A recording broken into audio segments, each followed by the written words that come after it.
Ya, terima kasih Datuk Yang Bertuah. Yang berhormat, saya dengar dengan teliti apa yang telah dikatakan mengenai rang undang-undang ini. Saya rasa ini adalah tepat pada masa dan satu rang undang-undang yang bagus. Tapi saya ada beberapa pandangan yang mengenai rang undang-undang ini. Satu di antaranya adalah situasi di mana pengimplementasikan prosesnya. Dan kita semua tahu bila binatang-binatang terutamanya lembu dan kerbau yang kerap kali dibawa ke negara ini, dan banyak lembu-lembu yang alive, yang masih hidup tu, bukan yang sudah disembelih, yang tidak ada proper process of checking. Dan saya difahamkan ada binatang-binatang ini yang sudah ada sakit yang patut tidak dibenarkan, tetapi telah pun kerap kali ini dibenarkan di negara ini. Dan di mana banyak binatang-binatang ini diseludup, terutamanya di Sungai Golok.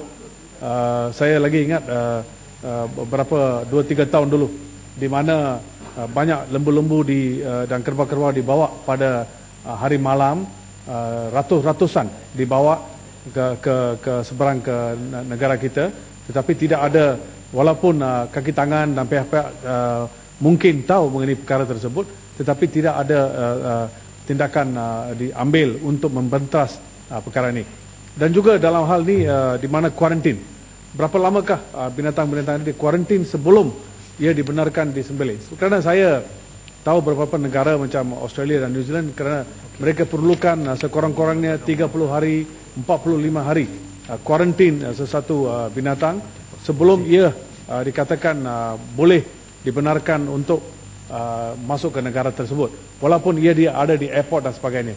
Dan dalam keadaan ini banyak kali di mana binatang-binatang itu mati di mana dia disimpan di kandang tersebut. Dan apakah tindakan kementerian, adakah pampasan akan dibayar kepada pemilik-pemilik yang membawa pengimport binatang-binatang tersebut? Adakah pampasan akan dibayar, dan berapakah yang telah dibayar setakat ini setiap tahun, dan apakah jadual-jadual mengenai perkara tersebut? Dan untuk mengimport binatang-binatang ini, Datuk Yang Bertuah, kita perlukan AP dan sebagainya. Saya difahamkan ini sangat susah untuk memperolehi. Berapakah AP yang telah diberi untuk binatang-binatang, semua binatang-binatang yang tertentu di negara ini? Dan juga tak boleh kita tidak tahu, walaupun mungkin ada criss-cross dengan kementerian lain, adalah binatang-binatang dari Afrika yang chimpanzee dan sebagainya juga dibawa ke zoo. Lepas tu sudah ada di zoo dan sebagainya, banyak berapa tahun selepas tu baru diketahui bahawa sebenarnya binatang-binatang ini patut tidak dibenarkan masuk langsung ke negara ini. Baru-baru ini ada satu zoo di Johor, kalau saya tak salah, di mana binatang-binatang itu dibenarkan berada di sana, dan baru diketahui mengenai perkara tersebut.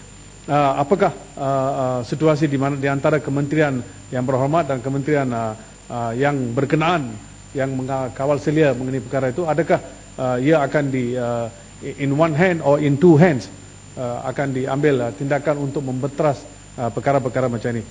Dalam negara sendiri, Datuk Yang Bertuah, binatang-binatang bila semasa perayaan kerap kali dia disembelih. And apakah kawal selia oleh kementerian? Walaupun kita benarkan pengimportan dan pengeksportan, saya setuju, tapi kawal selia mengenai binatang-binatang yang disembelih di negara ini kerap kali dekat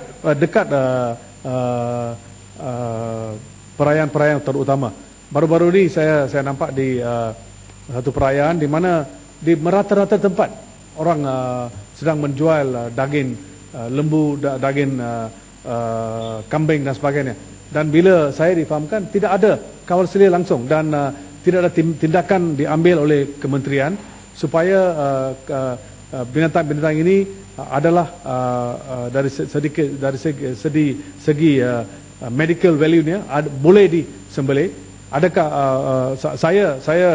saya tahu sedikit, Datuk Yang Bertuah, kerana saya ini semasa kecil adalah menjaga kambing dan lembu, dan kerap kali saya tahu bahawa banyak kambing dan lembu yang sakit, yang sudah accident, yang makan racun, kerap kali disembelih di estate dan sebagainya masa itulah. Tapi saya rasa bila saya tengok di merata-rata tempat pada masa perayaan kambing dan sebagainya dijual dan tidak ada endorsement oleh kementerian, tidak ada approval dari kementerian, dan apakah kawal selia yang dibuat oleh kerajaan supaya perkara ini dapat dielak, because we want the best.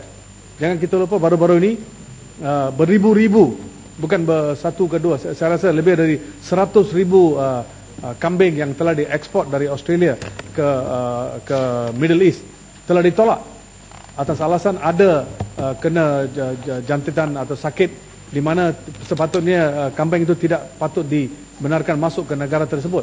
Dan apakah kita ada satu tally atau satu situasi yang sama di mana tindakan akan diambil untuk membeteras perkara ini? Kerana kerap kali ya, Dato' Yang Betul, kalau kita tengok situasi di mana bila pengimportan sayur-sayuran tidak dibenarkan di Singapura, baru kita tahu bahawa sayur-sayur itu mulanya originate from our country. Kita di sini tidak tahu bahawa sayur-sayur yang dikeluarkan di Cameron Highland dan banyak-banyak tempat yang lain, semua ini baik, I agree, lebih dari 90% well done, well governed and all that. Tapi ada yang racuni dan lebih dari figure yang patut dibenarkan, racun dia terlampau tinggi dan dia boleh meracuni manusia, tetapi masih dikeluarkan, tidak ada kawal selia oleh kementerian. Dan bila ia diberhentikan oleh Singapura, bila ia tidak dibenarkan masuk ke Singapura, baru kita ketahui bahawa ada racun, ada sayur-sayur racun di negara ini yang sedang atau bila-bila masa akan sudah dijual di pasar-pasar kita. Dan apakah bukankah keadaan yang sama dengan kita, dengan binatang-binatang yang sedia ada di negara ini? Bila kita nak ekspor, walaupun kita ada rang undang-undang ini, kawal selianya, saya rasa end of the day adalah pengimplementasikan perkara-perkara ini. Dan anjing dan kucing menjadi satu pet untuk banyak orang di negara ini. Dan kerap kali ini adalah satu di antara binatang-binatang yang kerap kali merebak macam-macam sakit. Dan apakah tindakan kerajaan, tindakan kementerian, kawal selia mengenai perkara-perkara binatang-binatang ini supaya tidak menjadi satu perkara yang serius. Akhir sekali, Dato' adalah mengenai ayam. Di mana macam di Hong Kong, di mana beribu-ribu kerap kali ada sakit-sakit yang tertentu. Tetapi di Malaysia kita tak banyak korang atau tak dengar langsung pun bahawa ada penyakit dengan ayam-ayam di negara ini. Dan ini adalah satu yang tidak boleh dinafikan, bahawa kalau di negara-negara serantau ini binatang-binatang yang kita makan tu ada sakit-sakit yang tertentu, maka kemungkinan besar perkara yang sedemikian juga dengan negara kita. Dan apakah tindakan yang diambil, kawal selia yang diambil supaya ia tidak merebak dan kita boleh berhenti once and for all dalam kegiatan perkara ini. Ini adalah sedikit sumbangan saya dalam perkara ini. Terima kasih, Dato' Yang Betul.